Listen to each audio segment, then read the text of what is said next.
बिस्मिल्लाहिर्रहमानिर्रहीम अस्सलाम वालेकुम नाजरीन किद्दां हो तुसी सारे वधिया हो। लो जी रब सोना तुहानू सलामत रखे, शाद रवो, आबाद रवो, हसते रवो, वसते रवो। नवी शायरी ना तमन्ना तुहाडी खिदमत विच हाजिर हो गई ते जनाब हाजिर हुंदे एक ताज़ा पंजाबी दी गज़ल जो मैं अपने नाजरीन दी नज़र करन जा रही हाँ।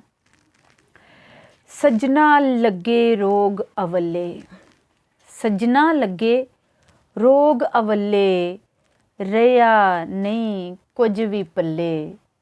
सजना लगे रोग अवले, रहा नहीं कुछ भी पल्ले। अज भी अखियां नू चुम चुम लावां, अज भी अखियां नू चुम चुम लावां, तेरे दिते गानियां छल्ले। कोई भी साडा दर्द नहीं वंडाउंदा, कोई भी साडा दर्द नहीं वंडाउंदा। रोइए बह के कल मकल्ले, तेरियां यादां टिकन नहीं देंदियां, तेरियां यादां टिकन नहीं देंदियां। बेले दियां बोड़ां पिपलां थल्ले, केड़ा दलासा देवां दिल नू, केड़ा दलासा देवां दिल नू।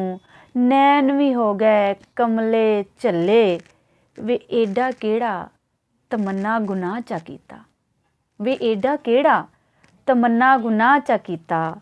जेड़ी हिजर तो कराई आ बल्ले बल्ले, सजना लगे रोग अवले, रहा नहीं कुछ भी पल्ले। लो जी ये तां सीगी तमन्ना दी शायरी। तुसी मेरी वीडियो नू ज़्यादा तो ज़्यादा शेयर करना है, लाइक करना है, कमेंट्स करना है, बैल आइकन ते प्रेस करना नहीं जे भुलना। ते जनाब जिन्हें हजे तक तमन्ना दे चैनल सबसक्राइब नहीं किया वो सबसक्राइब भी ज़रूर करियो ते दुआवां दे विच हमेशा दी तरह तमन्ना नू याद रखियो। रब राखा।